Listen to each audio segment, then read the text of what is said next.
So hey everyone, welcome again and in this session we are here with a new informative video जिसमें हम बात करने वाले हैं यूनिवर्सिटी ऑफ कश्मीर के बारे में, जिसमें रहेगा आपका कि जो आपका बीएड सिलेक्शन नोटिफिकेशन नंबर 2 है साउथ और main campus department of education university of Kashmir, तो उसका आउट हो चुका है। ठीक है, तो यहाँ पे जिन जिन बच्चों का नाम देखने को मिल रहा है ना ये सिलेक्शन लिस्ट में, ठीक है, अब जो फर्स्ट सिलेक्शन लिस्ट आउट हुआ था उसका आपके पास टाइम था 25 अगस्त तक सारे की सारी एडमिशन फॉर्मेलिटीज़ कंप्लीट करने का टाइम था। तो जो बच्चे कंप्लीट नहीं कर पाए होंगे, ठीक है, तो उनका तो राइट जो एडमिशन का था वो कैंसिल हो गया। ठीक है, अब यहाँ पे जिन जिन बच्चों का नाम आया हुआ है, ठीक है, लिस्ट में, तो वो सभी बच्चे जो है वो एडमिशन फॉर्मेलिटीज़ कंप्लीट कर लेंगे अपनी, जो भी आपको विद इन द जो भी टाइम पीरियड दे रखा है। एंड ये जो आपका सिलेक्शन लिस्ट है दैट इज़ टोटली या प्योरली बेसिस किसके आधार पर है, आपका जो भी आपका यूजी पीजी परसेंटेज है, ठीक है, उसके बेसिस पे है ये।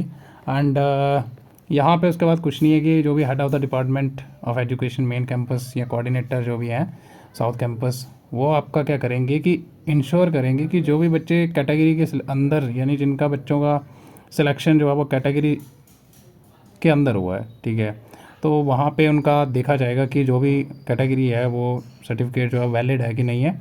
और जो भी कैटेगरी सर्टिफिकेट होगा वो आपका 30 जुलाई 2025 से पहले का होना चाहिए बना हुआ, ठीक है।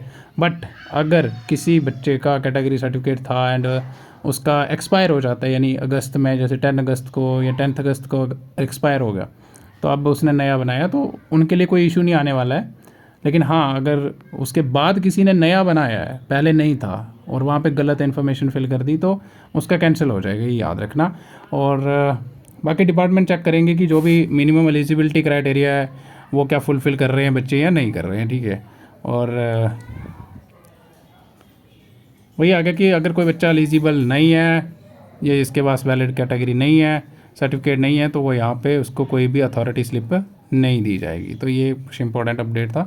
बाकी आपको अगर हम बात करें कि डॉक्यूमेंट्स क्या क्या लेके आने हैं, तो आपके सभी के सभी मार्क्स कार्ड जो भी होंगे, ठीक है, अगर आपने ग्रेजुएशन कर रखी है 10th 12th, ठीक है, उसके बाद अगर मास्टर कर रखी है तो वो भी आपके रिक्वायर्ड होंगे यहाँ पे।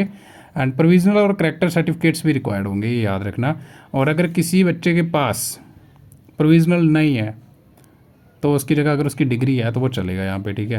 एंड जो भी लास्ट अटेंडेड आपका इंस्टीट्यूशन होगा वहाँ से आपको लेके आना है। वैलिड कैटेगरी सर्टिफिकेट आपके पास होना चाहिए। माइग्रेशन सर्टिफिकेट, ये जो माइग्रेशन सर्टिफिकेट होता है ना, ये सभी के लिए नहीं होता वैसे, ये उन बच्चों के लिए होता है जिनका लास्ट जो क्वालिफाइंग कोर्स है अगर वो अदर देन कश्मीर यूनिवर्सिटी से है तब उनको माइग्रेशन रिक्वायर्ड होगा। लेकिन अगर आपका लास्ट जो भी अटेंडेड इंस्टीट्यूशन है अगर वो कश्मीर यूनिवर्सिटी के अंडर ही आता है देन आपको माइग्रेशन नहीं चाहिए। तो यही लिखा है ना, wherever applicable. Eligibility cum revival of registration migration from wherever applicable long prescribe fee, ये आपको वहीं से बन जाएगा। और ये तो आपका होना चाहिए कि मिनिमम जो भी एलिजिबिलिटी क्राइटेरिया है वो आपका फुलफिल होना चाहिए। उसके बाद NOC from the concern department in case of in service candidate अगर कोई है तो उसको एनओसी लेके आना पड़ेगा। बाकी आपको ये एफिडेविट लेना है तो ये कहीं से भी फर्स्ट क्लास मैजिस्ट्रेट से आप बना सकते हो, नोटरी से बना सकते हो, तो उस पर ये सारी चीज़ें लिख देनी आपको। एंड अब देखो यहाँ पे जो भी कैंडिडेट सेलेक्ट हुए दे आर प्रोविजनली सिलेक्टेड, मतलब अभी तक उनका फाइनल सिलेक्शन नहीं हुआ है अनटिल अनलेस जब तक उनके डॉक्यूमेंट्स वेरीफाई नहीं हो जाते, ठीक है। और the candidate are advise to manually go through the instruction before the submission of admission form, जो भी वेबसाइट पे अवेलेबल है, ठीक है, उस पर आपको पहले एडमिशन फॉर्म फिल करना है। एंड आपके पास जो भी एडमिशन फॉर्मेलिटीज़ कंप्लीट करने का टाइम रहेगा वो रहेगा आपका, दैट्स वेरी इंपॉर्टेंट, जो आपका 1 सितंबर से लेके 4 सितंबर तक आपके पास टाइम रहेगा, ठीक है।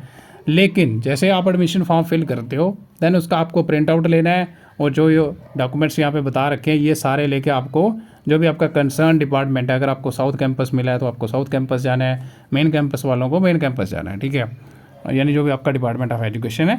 उसके बाद वही लिखा है कि before depositing the required admission fee आपको जो है अप्रोच करना है along with all documents certificate in original to the respective department for verification, documents की वेरिफिकेशन। उसके बाद आपको जो है अथॉरिटी स्लिप मिलेगी फॉर फ़ी पेमेंट, ठीक है।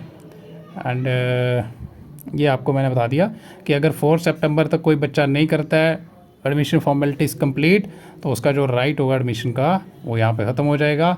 और जो भी वैकेंसीज क्रिएट होंगी वो वेटिंग लिस्ट वाले बच्चे जो हैं उनके लिए बाद में ओपन हो जाएंगी, ठीक है, यानी उनका कर देंगे उन उनके थ्रू फिल हो जाएंगी वो। अब यहाँ पे देखो ये आपका है department of education main campus. तो यहाँ पे जिन जिन बच्चों का नाम आ रखा है, ठीक है, ये सारे के सारे जो है वो एडमिशन फॉर्मेलिटीज़ कंप्लीट कर लेंगे आपके 4 सितंबर तक। ये याद रखना है आपको, ठीक है। तो डिले नहीं करना है, क्योंकि बहुत सारे बच्चों को पता ही नहीं था कि इसका लिस्ट भी आउट हुआ है कि नहीं हुआ है। तो पहला लिस्ट आउट हो चुका है, अभी ये सेकंड है, ठीक है। फिर ये आपका एक और लिस्ट है, तो आपका इसका ना PDF मैं ड्राइव का लिंक डिस्क्रिप्शन में डाल दूँगा, वहाँ से डाउनलोड भी कर सकते हो अगर किसी को नहीं मिल रहा है। फिर ये आपका रहेगा यहाँ पे साउथ कैंपस, ठीक है। तो ये साउथ कैंपस में जिन जिन का सिलेक्शन हुआ है ये अपने अपने नाम देख सकते हो। तो इससे ज़्यादा आपको कुछ भी जानने की ज़रूरत नहीं है।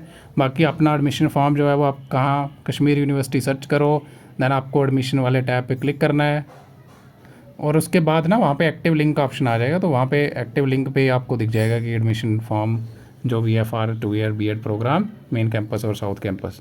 तो वहाँ पे क्लिक करके जो भी आपका यूज़र नेम पासवर्ड है उससे करके आप जो है वो यहाँ पे एडमिशन फॉर्म फिल कर सकते हो। देन उसका प्रिंट आउट लेके विद ऑल द जो भी रिक्वायर्ड जो भी डॉक्यूमेंट्स हैं आपके ओरिजिनल प्लस फोटोकॉपीज़ लेके चले जाना है आपको। देन आपको वहाँ से आपका जो अथॉरिटी स्लिप होगा वो मिल जाएगा। उसके बाद आपका फ़ी पेमेंट हो जाता है, तो उसके बाद आपका एडमिशन हो जाएगा डन। तो ये सिंपल सा प्रोसेस था, ठीक है। And for more updates channel को सब्सक्राइब करना नहीं भूलना है आप लोगों ने। और आज के लिए इतना ही, मिलते हैं अगली वीडियो में, तब तक के लिए bye bye and have a good day.